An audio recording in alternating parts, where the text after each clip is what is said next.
ঘৰত যেতিয়া ফোন নকৰাকৈ মাংস লৈ আহে আৰু ঘৰত কি নাই সেইটো কথা গম নাপায়, তেতিয়া কিন্তু খুব খং এটা উঠে মনে মনে আৰু প্ৰকাশ কৰিব নোৱাৰা হৈ যাওঁ। তেনেকৈ আজি মোৰ হ'ল। গতিকে ছাগলী মাংসখিনিনো মই কেনেকৈ বনাইছোঁ তাকে অকণমান আপোনালোকক দেখাবলৈহে লৈছোঁ দেই, শিকোৱা নাই।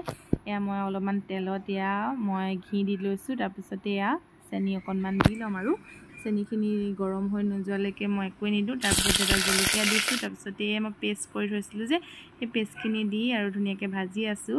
এইফালে বিলাহী নাই যিহেতু ঘৰত, কি কৰিম এতিয়া, টমাটো চচকে দি দিলোঁ। টমাটো চচ জিন্দাবাদ বুলি কৈ লৈ এইখিনি মই ইয়াতে মাংস দি দিলোঁ।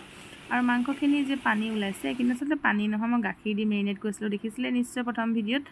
এয়া দি লৈ পেলাই মই এতিয়া লাহে লাহে লৰাই আছোঁ। নিমখ দিছোঁ, ৰেড চিলি দিছোঁ, জিৰা পাউডাৰ দিছোঁ আৰু হালধি দিছোঁ।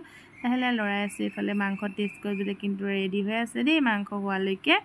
আৰু এইখিনি মাংসখিনি লাহে লাহেকৈ পানীখিনি শুকাবলৈ আৰম্ভ কৰিছে। আৰু এতিয়া মই আলু দিম, আলু দিও মই 2-3 বাৰ ঢাকি ঢাকি লৰাম।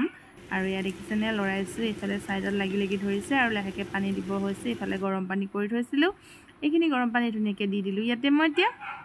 আৰু উতলিবলৈ আৰম্ভ কৰিছে আৰু লাহেকৈ ইয়াতে প্ৰায়খিনি হৈছে। আৰু এতিয়া মই ঘি দি পেলাই বন্ধ কৰি দিম। ইফালে মই গৰমে গৰমে মাংস বাঢ়ি লৈছোঁ, এটুকুৰা নেমু লৈছোঁ আৰু এটা জলকীয়া এনে দেখাবৰ কাৰণে লৈছোঁ দেই। এতিয়া মই ভাতখিনি খাই লওঁ, আজিলৈ আহিছোঁ, বাই বাই।